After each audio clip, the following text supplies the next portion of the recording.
작년 2022년에 그 출판인들 또 그리고 여러 분들이 그 올해의 책으로 선정한 책이 있습니다.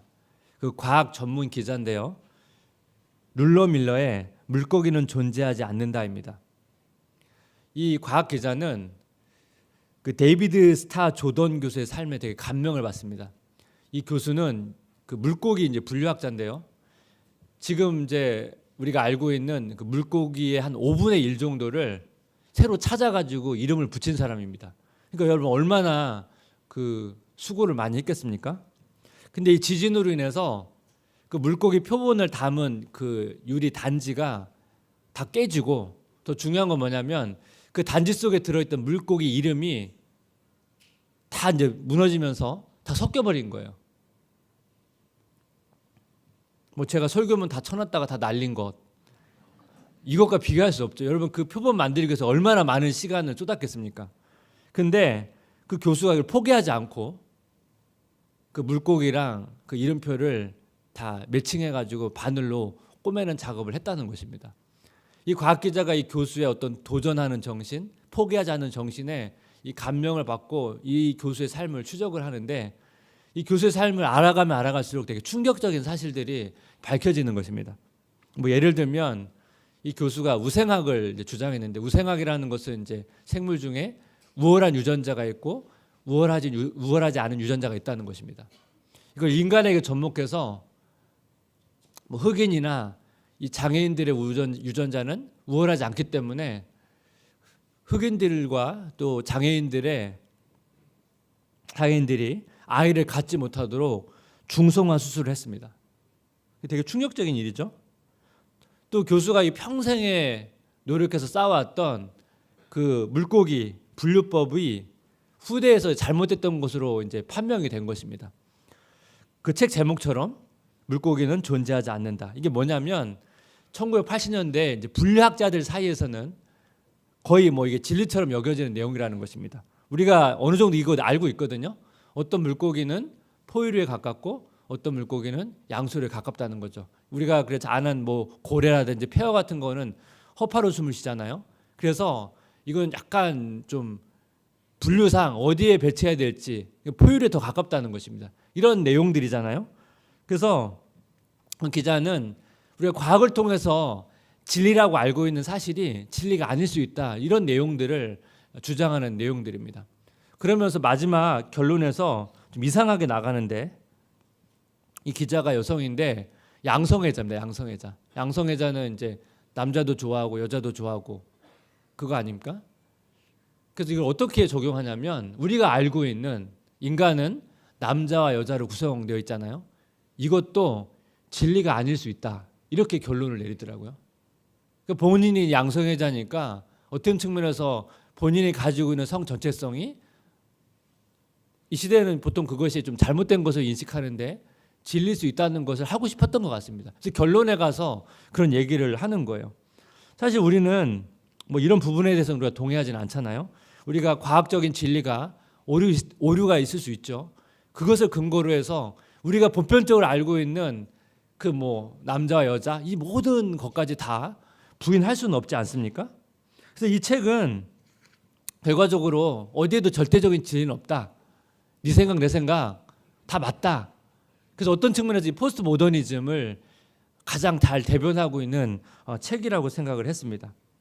그래서 이 책이 올해의 책으로 뽑혔다는 것은 그만큼 이 시대가 무엇을 믿고 있는지를 잘 보여주고 있습니다.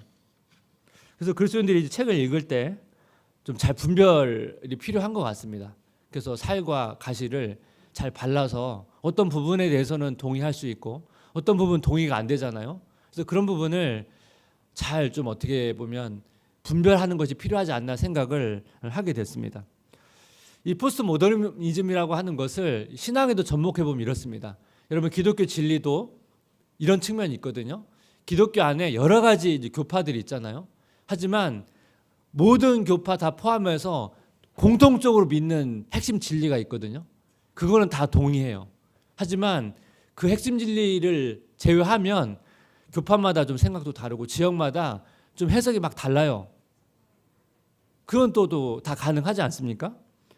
근데 여러분 이 해석이 다양하다고 해서 모든 진리가 다 해석이 가능하다고 보면 안 되잖아요. 그렇게 되면 어떻게 해요? 기독교랑 이도랑 어떻게 분류하겠습니까? 다 맞는데. 그건 아니잖아요. 그래서 저는 그 책을 보면서 그 책이 그걸 주장하잖아요.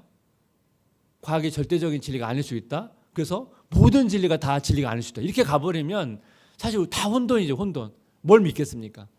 그건 아니잖아요. 오늘 본문에서 이제 기도를 다루는데 오늘 비슷한 맥락입니다. 예수님께서 기도에 대한 얘기를 하시거든요. 올바른 기도, 주기도문을 얘기하기 전에 이제 잘못된 기도를 얘기하는 거예요. 유대인의 외식하는 기도와 이방인의 중언부언하는 기도, 이 얘기를 하면서 기도에도 분별이 필요하다는 거죠. 우리가 지난번에 유대인의 외식하는 기도를 다루었기 때문에 오늘은 이제 이방인의 중언부언하는 기도를 다룰 텐데요. 뭐 유대인의 외식하는 기도나 뭐 이방인의 중언부언하는 기도나 이게 사실 우리랑 상관없는 기도가 아니고 우리가 이런 기도를 또 기도할 때 한단 말이에요. 그렇기 때문에 뭐 기도는 그냥 다 그냥 기도하면 뭐든지 다 되는 거나 그건 아니라는 거예요. 그래서 좀 분별이 필요한 거예요. 어떤 것은 올바른 게 있고 올바르지 않은 것이 있다는 것이죠. 그거를 좀 정리가 필요하다는 것입니다. 성도님은 이제 기도에 관한 어떤 설교나 뭐 강의나 뭐 책 같은 거를 한 번 이상은 다 뭐 듣거나 읽어 보셨을 것입니다. 제가 처음 기도에 관한 책을 읽었던 기억이 나는데 그 책에서 한 문장이 되게 인상적이었습니다. 이게 뭐냐면 기도는 노동이다. 기도해 보신 분 아시잖아요. 이게 무슨 말인지. 기도는 수고가 따른다는 거예요. 맞죠? 근데 기도는 노동이다라고 정의하기에는 뭔가 아쉬운 게 있는 거예요. 비록 수고가 있지만 이것만으로 정의하기에는 좀 아쉬움이 있습니다. 왜냐하면 기도는 생활에서 오늘 설교 제목처럼 아주 매력적인 요소가 있거든요. 근데 노동하면 여러분 기본적으로 힘들고 뭔가 굉장히 많은 수고 때문에 그런 게 이렇게 약간 뭔가 부담스럽고 이렇게 좀 전제되어 있잖아요. 그렇지 않다는 거예요. 기도에는 매력적인 요소가 있다는 것입니다. 오늘 그거를 좀 살펴보기를 원하는데 기도의 매력을 되찾기 위한 제안 첫 번째는 뭐냐면 자기 공로가 아닌 하나님 의지하기입니다. 이방인의 기도를 살펴볼 텐데 마태복음 6장 7절 한번 같이 읽어볼까요? 또 기도할 때 이방인과 같이 중언부언하지 말라. 그들은 말을 많이 하여야 들으실 줄 생각하느니라. 이방인의 기도의 특징이 이제 중언부언인데 이 중언부언은 말 더듬는 사람 그리고 말씀 이 두 단어의 합성어거든요. 그러니까 중언부언은 뭔가 의미 없는 말을 반복해서 하는 것을 말하는 것입니다. 의미 없는 말을 반복하니까 당연히 기도가 길어지고 시간도 길어지겠죠. 그래서 중언부언하는 기도의 특징이 기도 시간이 많아집니다. 그래서 대표적인 사례가 있는데 우리가 잘 아는 엘리야와 그 바알 선지자들과의 전투가 있잖아요. 이때 그 바알 선지자의 기도를 한번 주목하면서 보겠습니다. 열왕기상 18장 25절에서 29절. 엘리야가 바알의 선지자들에게 이르되 너희는 많으니 먼저 송아지 한 마리를 택하여 잡고 너의 신의 이름을 부르라. 그러나 불을 붙이지 말라. 그들이 받은 송아지를 가져다가 잡고 아침부터 낮까지 바알의 이름을 불러 이르되 바알이여 우리에게 응답하소서 하나 아무 소리도 없고 아무 응답하는 자도 없으므로 그들이 그 쌓은 제단 주에 뛰놀더라. 정오에 이르러는 엘리야가 그들을 조롱하여 이르되 큰 소리로 부르라. 그는 신인즉 묵상하고 있는지 혹은 그가 잠깐 나갔는지 혹은 그가 길을 행하는지 혹은 그가 잠이 들어서 깨워야 할 것인지 하매 이에 그들이 큰 소리로 부르고 그들의 규례를 따라 피가 흐르기까지 칼과 창으로 그들의 몸을 상하게 하더라. 이같이 하여 정오가 지났고 그들이 미친 듯이 떠들어 저녁 소재 드릴 때까지 이르렀으나 아무 소리도 없고 응답하는 자나 돌아보는 자가 아무도 없더라. 여러분 바알 선지자가 기도를 얼마큼 했습니까? 아침부터 정오 그리고 마지막 보니까 저녁 소재 드릴 때까지. 쉽게 말하면 거의 하루 일과 동안 계속 이제 기도를 했습니다. 처음에는 막 큰 소리도 부르다가 나중에 막 자해도 하고 막 미친 듯이 떠들어대거든요.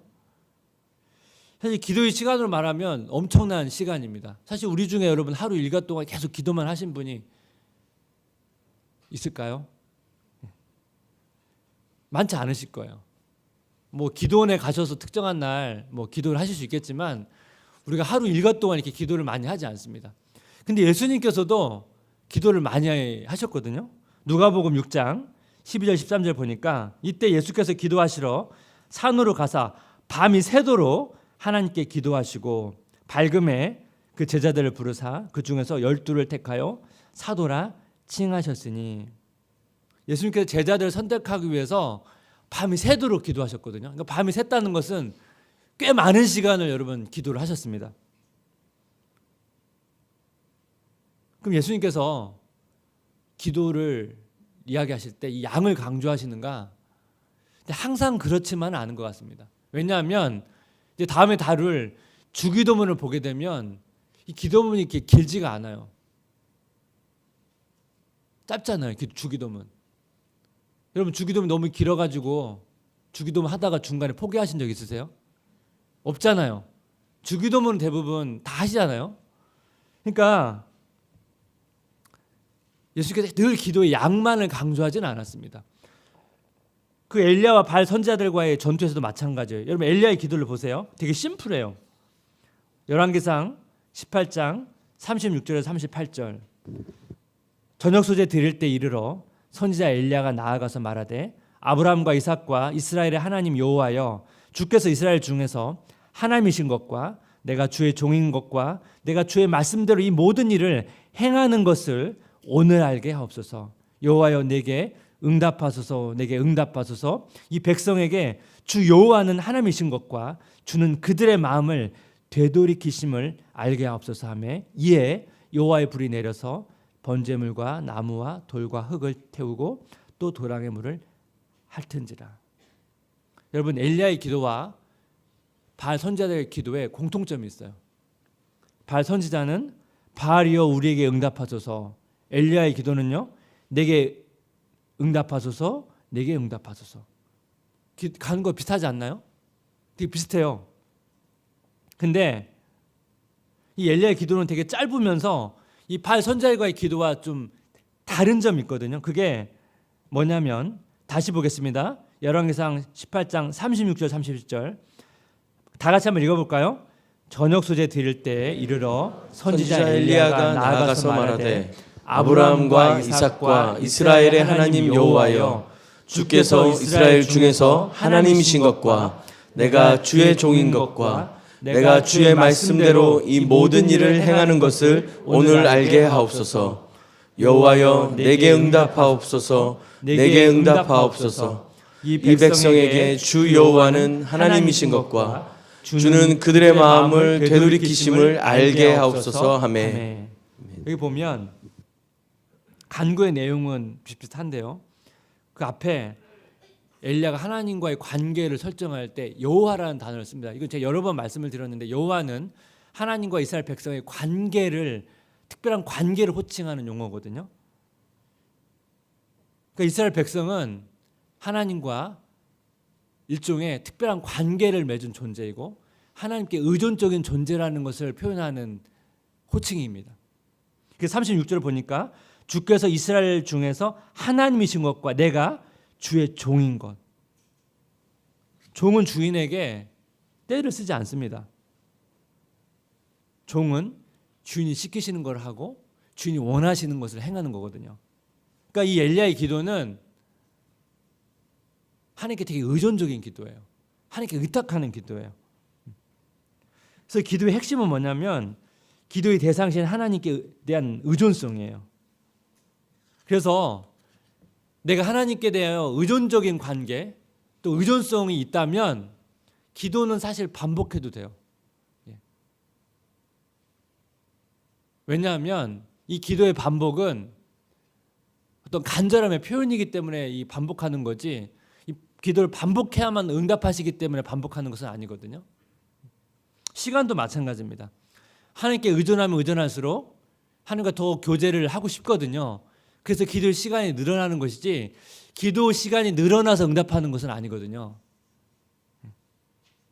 그래서 이거를 여러분 우리가 일상에서 많이 느끼는데 연인 관계는 서로 알아가고 사랑하면 사랑할수록 서로를 더 의존하게 됩니다.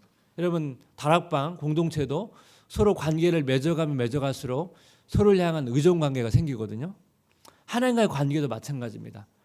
하나님께서는 우리에게 의존하지는 않습니다. 하지만 우리는 하나님과 관계를 맺어가면 맺어갈수록 점점 더 의존하게 되는 것입니다.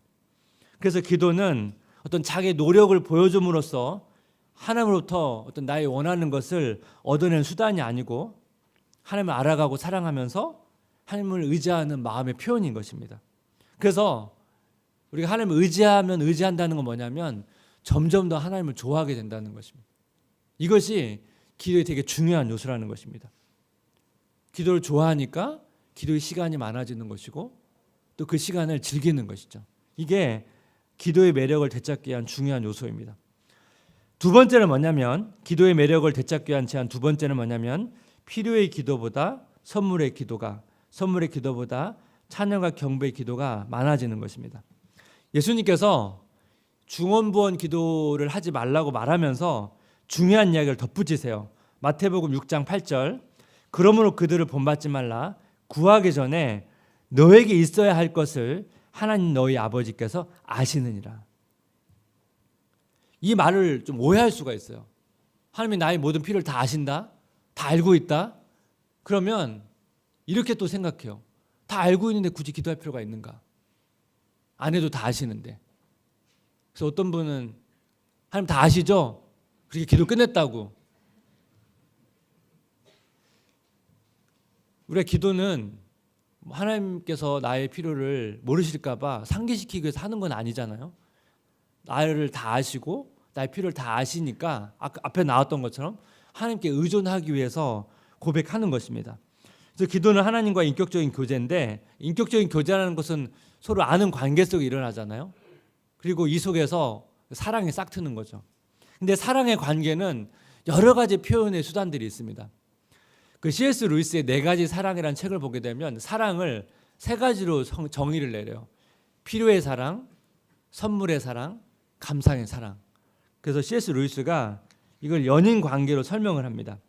필요의 사랑은 뭐냐면 어떤 여자에 대해서 그녀 없이는 못 살아. 이게 이제 필요의 사랑이고 선물의 사랑은 그녀를 위해서 어떤 행복과 위로와 보호를 주려고 하는 것입니다. 근데 감상의 사랑은 뭐냐면 그녀를 바라보면서 그녀가 존재한다는 것만으로 기뻐해요. 그녀를 얻지 못한다 할지라도 완전히 낙담하지 않고 그녀가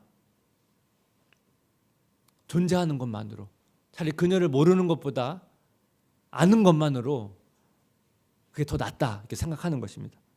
이게 감상의 사랑입니다. 그러면서 이거를 또 하나님과의 관계로 설명을 합니다.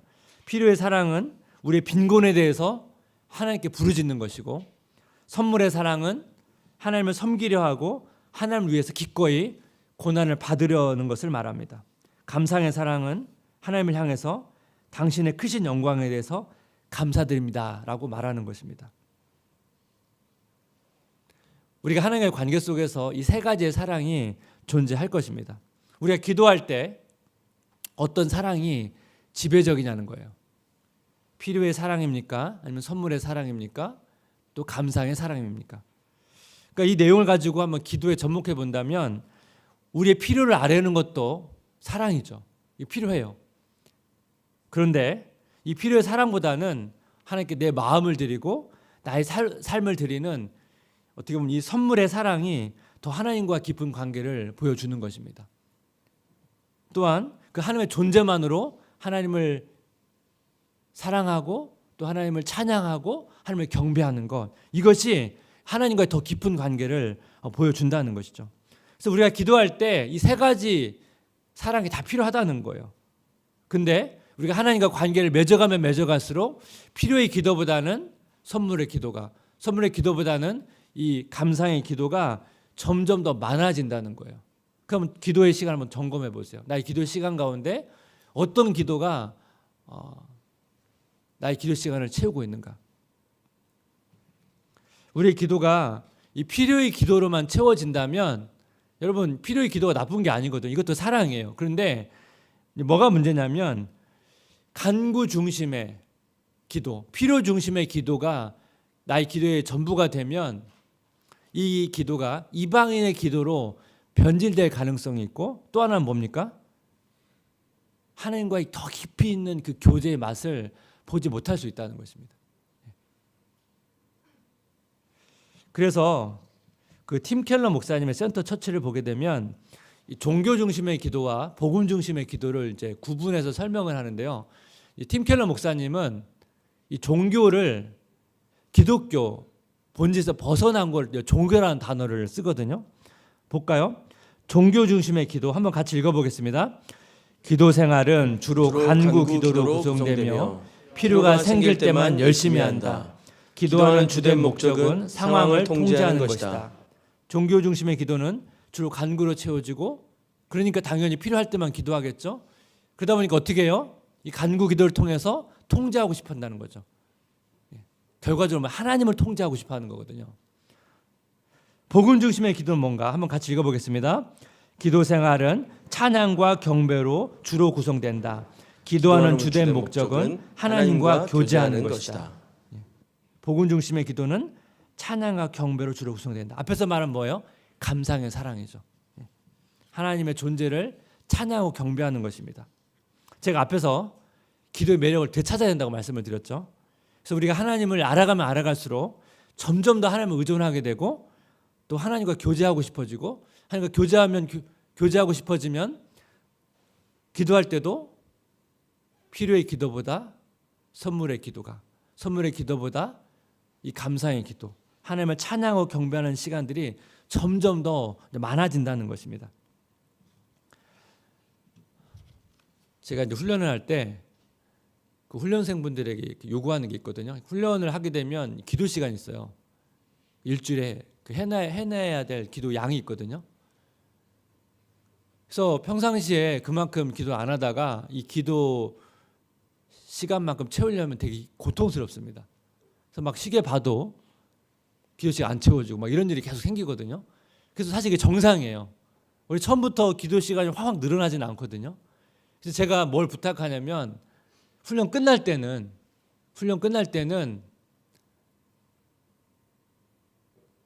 기도 시간이 채워질 거 아니에요. 어쨌든 채워질 때 그냥 기도 시간만 채우는 게 목표가 아니고, 예를 들어 우리가 아침 일찍 기도를 한다면 여러분 어느 시간 되면 여러분 기도를 멈춰야 되잖아요.